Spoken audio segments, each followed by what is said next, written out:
I tell you a small example. You also are a posh expert, and you will very well understand this.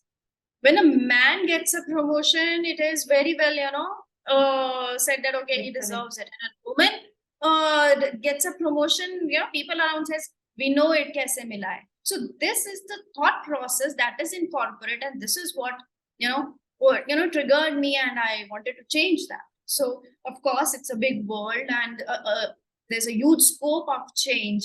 But I just thought if I can give my little bit as a posh expert and bring some change in the corporate scenario where women can find, they can be safe.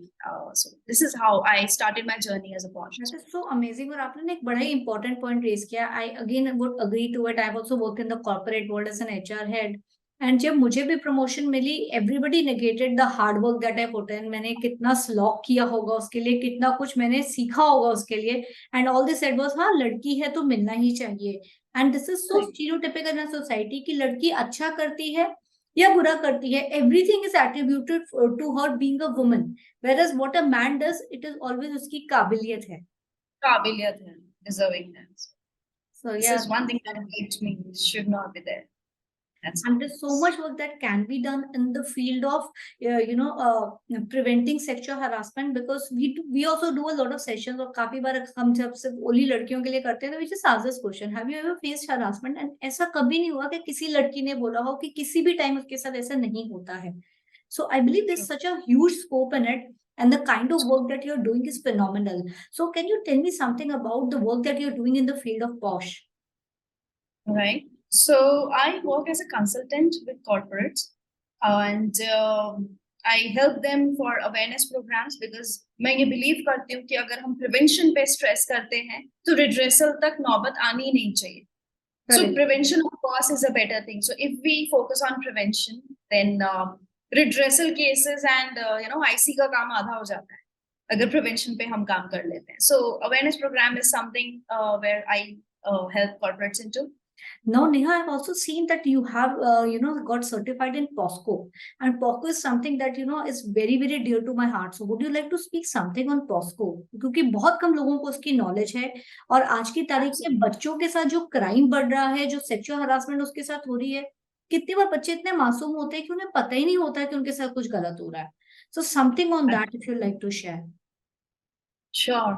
मुझे posh से भी ज्यादा POCSO severe लगता है, क्योंकि बड़े लोग हैं, मेच्योर लोग होते हैं, at least they know that there is sexual harassment going on. As you said, बच्चों को तो पता भी नहीं चलता. लेकिन हाँ, इस लॉ को बहुत स्ट्रिक्ट बनाया गया है. पॉश से ज्यादा स्ट्रिक्ट है. पॉश में प्रूफ चाहिए, पॉक्सो में प्रूफ भी नहीं चाहिए. पॉश के अंदर 3 months का टाइमलाइन है, लिमिटेशंस है. POCSO is for life time. अगर कोई यंग होकर के भी रियलाइज करता है कि बचपन में उसके साथ में ऐसा कुछ हरासमेंट हुआ था, वो बड़े होने के बाद में भी केस फाइल कर सकता है परपिट्रेटर के अगेंस्ट. तो इसमें कोई प्रूफ नहीं चाहिए होता है? कोई प्रूफ नहीं चाहिए मैम, इसमें कोई प्रूफ नहीं चाहिए. POCSO is so very strict, and इसमें नॉन बेलेबल वारंट इशू होता है. इतना सब होते हैं, इतना स्ट्रिक्ट है, but at the same time हम देखते हैं बच्चों के साथ कितना सेक्सुअल हरासमेंट के केसेस सामने आते रहते हैं. Also at the same time, don't you think कि ये जो एक्ट है ये मिसयूज हो सकता है, बिकॉज कोई प्रूफ ही नहीं चाहिए.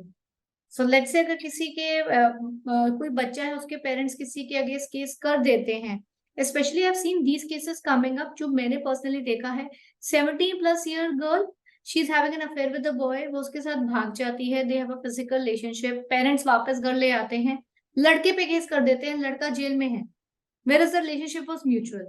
So something on this, if you could throw your light. Ma'am, I think judges and lawyers are smart enough to gauge कि क्या real cases हैं, क्या नहीं. जज को जैसा मैंने देखा है, जज को फर्स्ट फ्यू हियरिंग्स में केस समझ आ जाता है, लेकिन क्योंकि लॉ की रूल्स रेगुलेशंस हैं कि दोनों पार्टीज को इक्वल चांस मिलता है खुद को प्रेजेंट करने का, and it can not go beyond facts and proofs whatever they are required. तो एक बहुत कॉन्फिडेंट प्रेजेंटेशन चाहिए रहता है अगर प्रूफ नहीं है तो उस केस में. और मिसयूज तो मैम हर लॉ का हुआ है, लेकिन जजेस have been smart enough to gauge whether the things are right और नॉट. तो कुछ तो लॉयर्स और जजेस का एक्सपर्टीज भी होता है, और मिसयूज तो सब जगह पे होता ही है, क्योंकि अगर ये कहीं पे भी स्टैब्लिश होता है कि म्यूचुअल रिलेशनशिप था, तो फिर problem. And then especially in this case where the girl is minor, it becomes all the more difficult to prove that there was a mutual, because ये relationships होना 18 के below भी I think it's not so, वहां पे भी problem है कि आप minor के साथ में affair कर रहे हो, so I think that is also wrong, so it automatically comes under false. So mutual है तो भी शायद उस relationship को legitimate नहीं मानते, so it automatically goes under false. Okay. So this is how.